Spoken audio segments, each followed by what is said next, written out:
Olá, boa tarde. O cancelamento unilateral de planos de saúde, principalmente de pessoas com transtorno do espectro autista, foi tema de uma audiência pública na Assembleia Legislativa de Minas Gerais. Em paralelo à repercussão nacional de casos de corretoras cancelando os planos de saúde nas modalidades coletivas, denúncias começaram a chegar aos gabinetes de deputados da Casa Legislativa Mineira. Hoje em dia, nós temos 90% dos usuários de plano de saúde, eles são usuários de planos coletivos e 10% são usuários de planos individuais. E esses usuários do plano coletivo, infelizmente, esse contrato pode ser rescindido, não só como no caso do individual, que é só quando há fraude ou quando há inadimplência. Nesse caso, pode ser rescindido pela parte. Isso é uma determinação da ANS.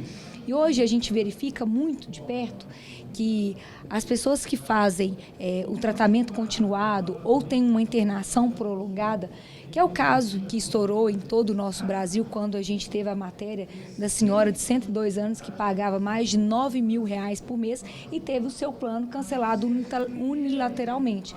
Por que isso aconteceu? Porque realmente a prestadora, ela considera que não está sendo lucrativo realmente manter esses tratamentos pelo plano de saúde. Além das denúncias que levam aos trabalhos na Assembleia Legislativa, é importante que o consumidor sempre conheça e reivindique seus direitos. Entre eles, quem contrata um plano deve ter a garantia da Agência Nacional de Saúde de que não terá os tratamentos descontinuados. A análise que nós estamos fazendo aqui leva em consideração o que a Constituição garante, para as pessoas com relação ao direito à saúde, ao atendimento integral, isso repetido na lei de plano de saúde e principalmente pelo Código de Defesa do Consumidor.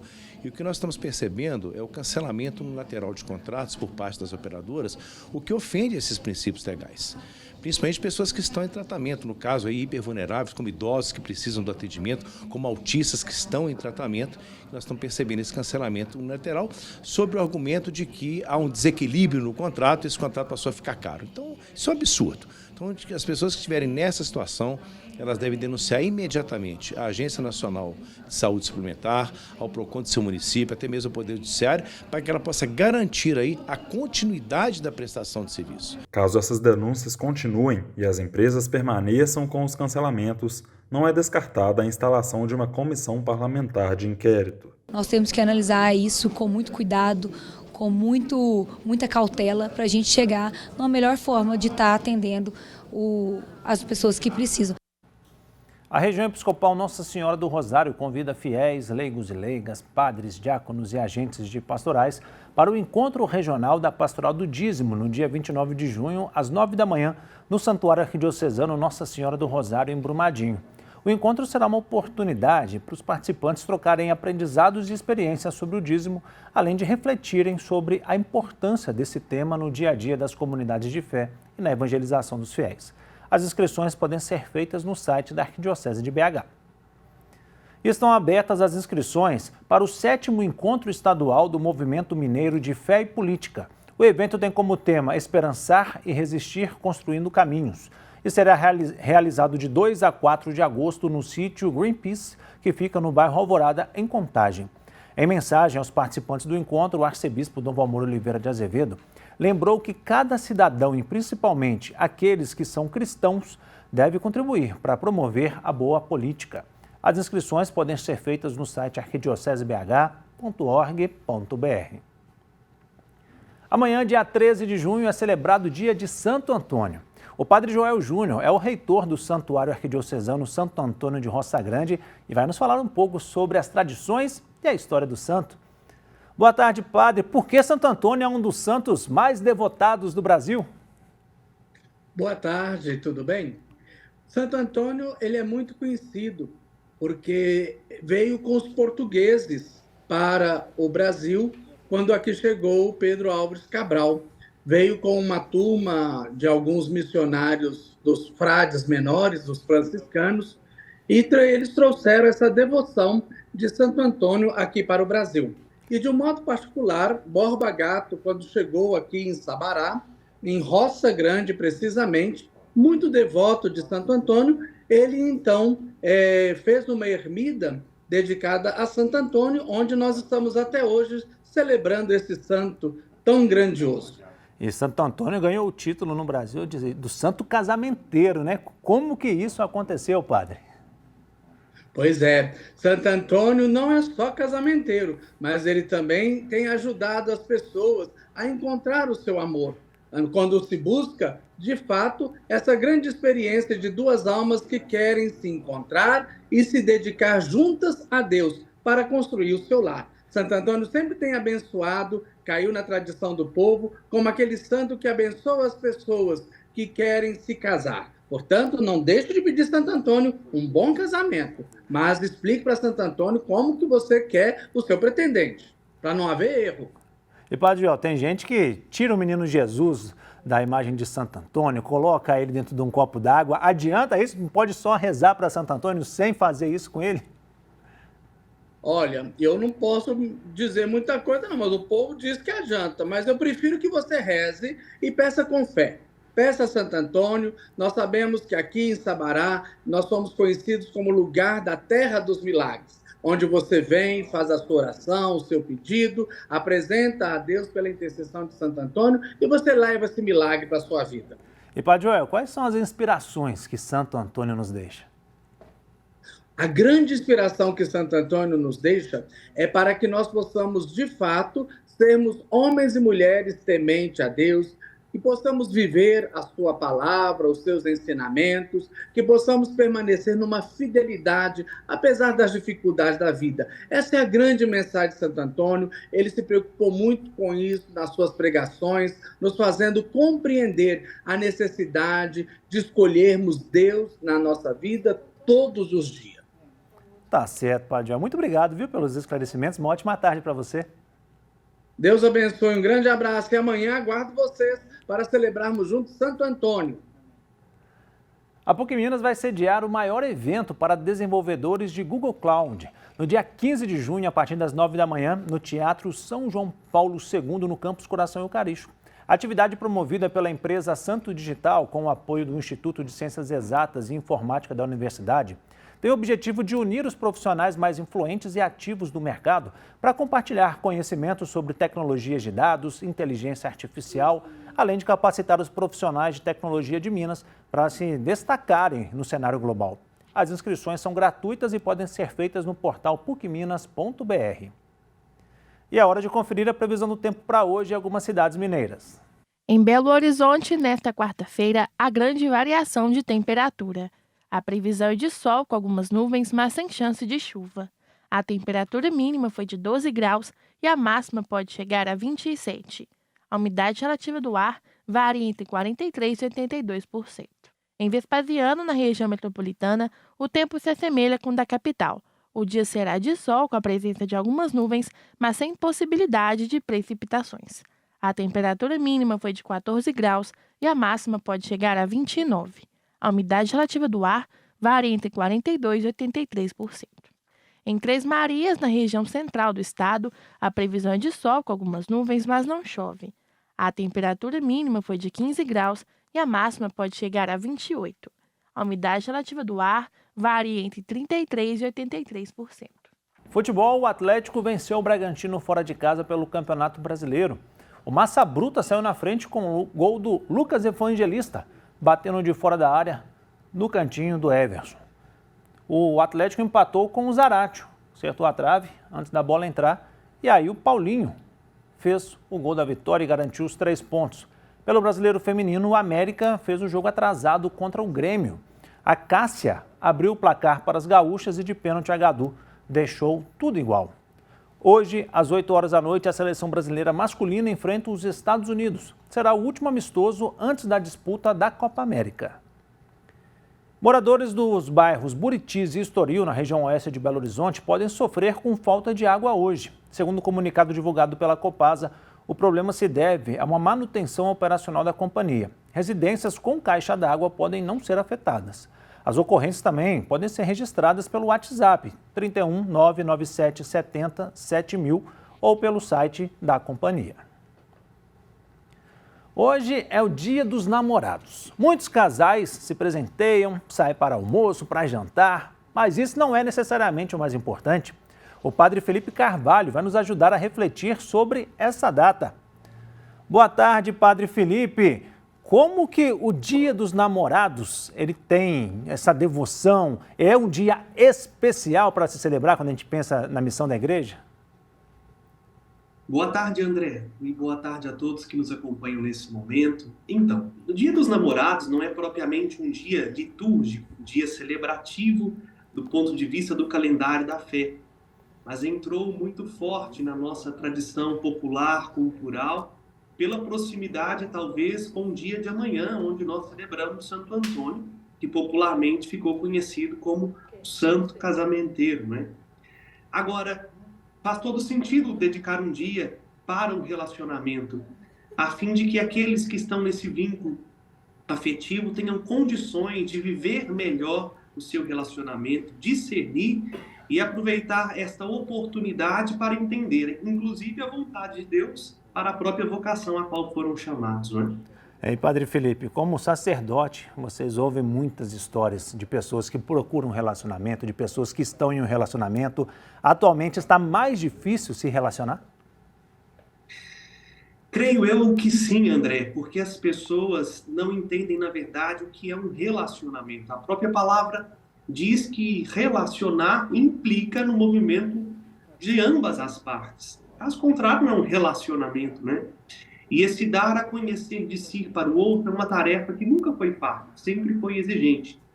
Mas o nosso mundo, pautado pelo prazer e pela imediaticidade das coisas, faz com que esta tarefa de conhecer um ao outro no amor se torne ainda mais exigente quando a gente não coloca a nossa vontade, o nosso bem-estar em segundo lugar para dar-se a conhecer e conhecer também o outro e assim discernirem no respeito, no diálogo, na compreensão, o caminho que estão trilhando, não é?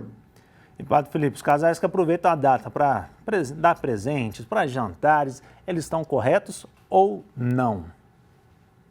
Claro, sempre muito bom, né? Um ato de carinho, e ousaria dizer, não deveria ser somente no Dia dos Namorados, né? Em especial os que já se casaram deveriam fazer isso com mais frequência e os namorados aproveitar as pequenas oportunidades do dia, da semana, para demonstrar o carinho, o afeto que tem um por outro. Então, não é pecado, não é errado, pelo contrário, é louvável que os nossos namorados no dia de hoje tenham essa coragem de manifestar o sentimento, né? É isso que precisa estar no presente, o sentimento, o afeto, o quanto que aquela pessoa é importante para você, e não tanto o valor financeiro, pecuniário do próprio presente. Padre Felipe, para a gente encerrar, eu queria que o senhor desse um conselho para quem está buscando um relacionamento e para quem já tem o seu par. O conselho é sempre estar aberto ao diálogo, um diálogo sincero, transparente, onde tenha liberdade de expor o que sente, sem preocupações ou preconceitos, né? Porque tudo que é conversado é entendido. E no diálogo, os fantasmas, os monstros que muitas vezes um cria a respeito do outro, são desfeitos. E ao mesmo tempo, paralelo ao diálogo, buscar também a oração. É em Deus que nós encontramos as respostas tão necessárias para uma decisão tão importante quanto constituir uma nova família. Porque aqui é importante a gente delimitar esse escopo. O namoro não é só para que a gente tenha alguém ao nosso lado ou para curtir a vida. O namoro visa para corresponder à vontade de Deus que chama-os ao matrimônio. Então, isso é possível com oração e com diálogo. E claro, o diálogo sempre transparente desemboca em gestos de ternura, respeito, cuidado, atenção, perdão, né? Isso é possível quando um coloca a prioridade à vida do outro, a felicidade do outro. Então, desejo aos que estão namorando que seja um namoro santo. À luz da graça de Deus, que vocês possam encontrar caminhos para se conhecerem e conhecerem o que Deus quer de vocês. E aqueles que pretendem namorar, que tenham paciência, não é? E que saibam se abrir à vontade de Deus, que se torna conhecida nas pequenas coisas do dia a dia. Tá certo, Padre Felipe. Muito obrigado, viu, pelos esclarecimentos. Uma ótima tarde para você. Boa tarde, André, e boa tarde a todos que estão conosco. Belo Horizonte vai desenvolver refúgios climáticos. Você sabe o que é isso? A repórter Fernanda Pontes vai nos esclarecer. Boa tarde, Fernanda. Explica pra gente.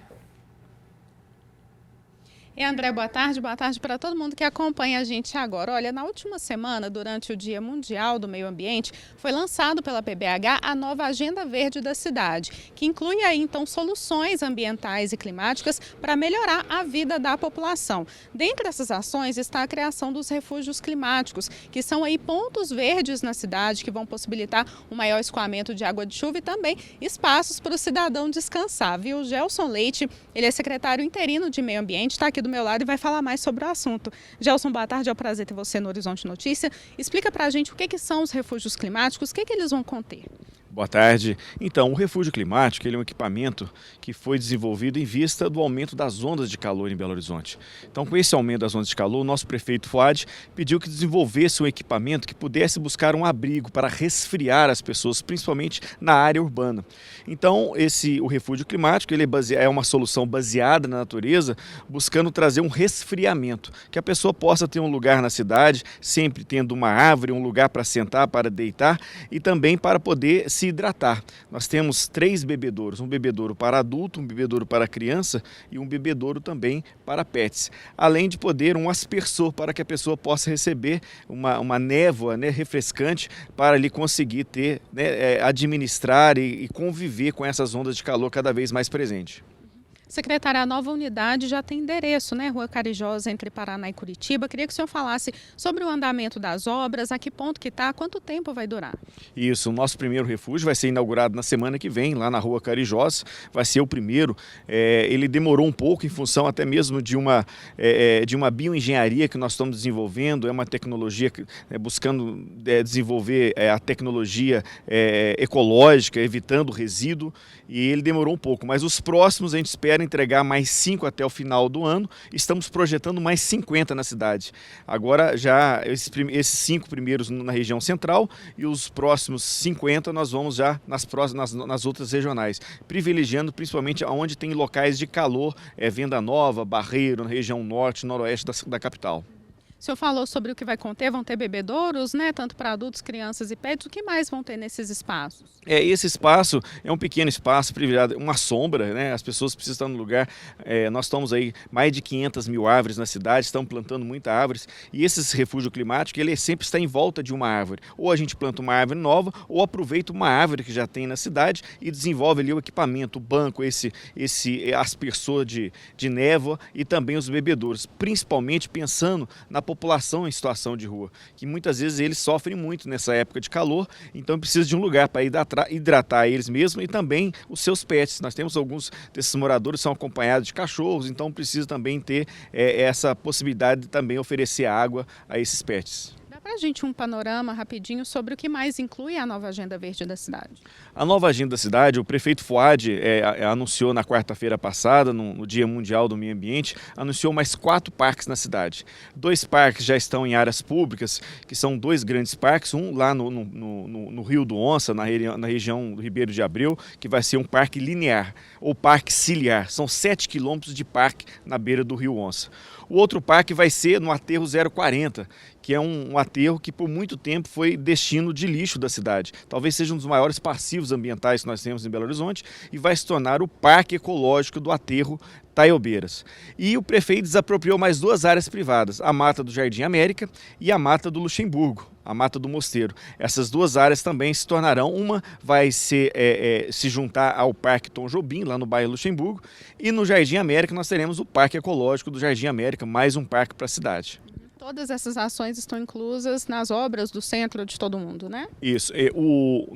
Os parques não, já são obras da nova Agenda Verde. Os refúgios climáticos fazem parte do Centro de Todo Mundo, que é essa grande requalificação que o prefeito Fuad está fazendo no centro da cidade. Tá certo, secretário. Muito obrigada pela sua participação. André, isso eu volto com você. Muito obrigado, Fernanda, pelas informações. Bom trabalho para vocês.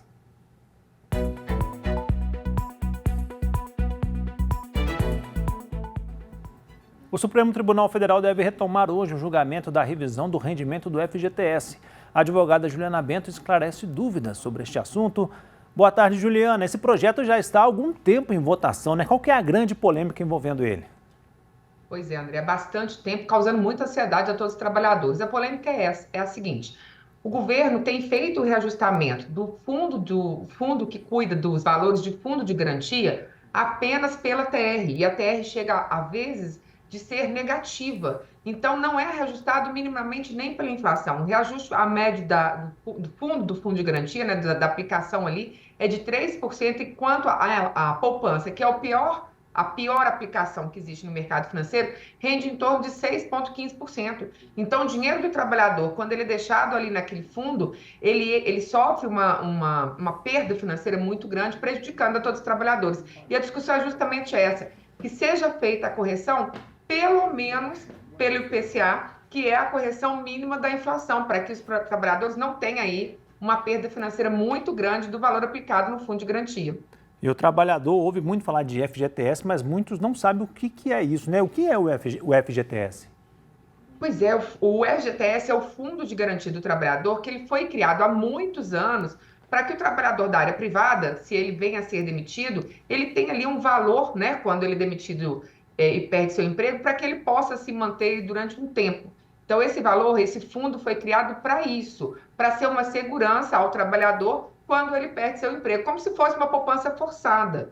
Então, é muito equivocado do governo, porque a legislação prevê que o reajustamento tem que ser adequado, pelo menos pela inflação. A discussão está sendo feita porque a Caixa Econômica Federal passou a fazer o reajustamento pela TR, trazendo aí um prejuízo muito grande, um prejuízo financeiro a todos os trabalhadores. E como que o trabalhador pode ter acesso a esse dinheiro? É só quando é desligado da empresa? Quando ele é desligado da empresa, quando ele se aposenta também ele pode, em alguns casos de doença grave também. Tá certo, Juliana. Muito obrigado, viu, pelos esclarecimentos. Uma ótima tarde para você. Boa tarde, André. Vamos torcer aí pelo julgamento, quem sabe. Aponte a câmera do seu celular para o QR Code que aparece na sua tela para conhecer a família dos devotos de Nossa Senhora da Piedade e saber como você pode ajudar a campanha. Nós estamos com 45% da meta de arrecadação para o mês de junho. A sua ajuda é muito importante. Você pode sugerir assuntos para a gente discutir no Horizonte Notícia pelo WhatsApp 31 996802910. E para rever reportagens que foram ao ar, acesse o nosso canal no YouTube, é o @Horizonte Notícia TVH. Nós voltamos amanhã 12:30. Fique com Deus e até lá.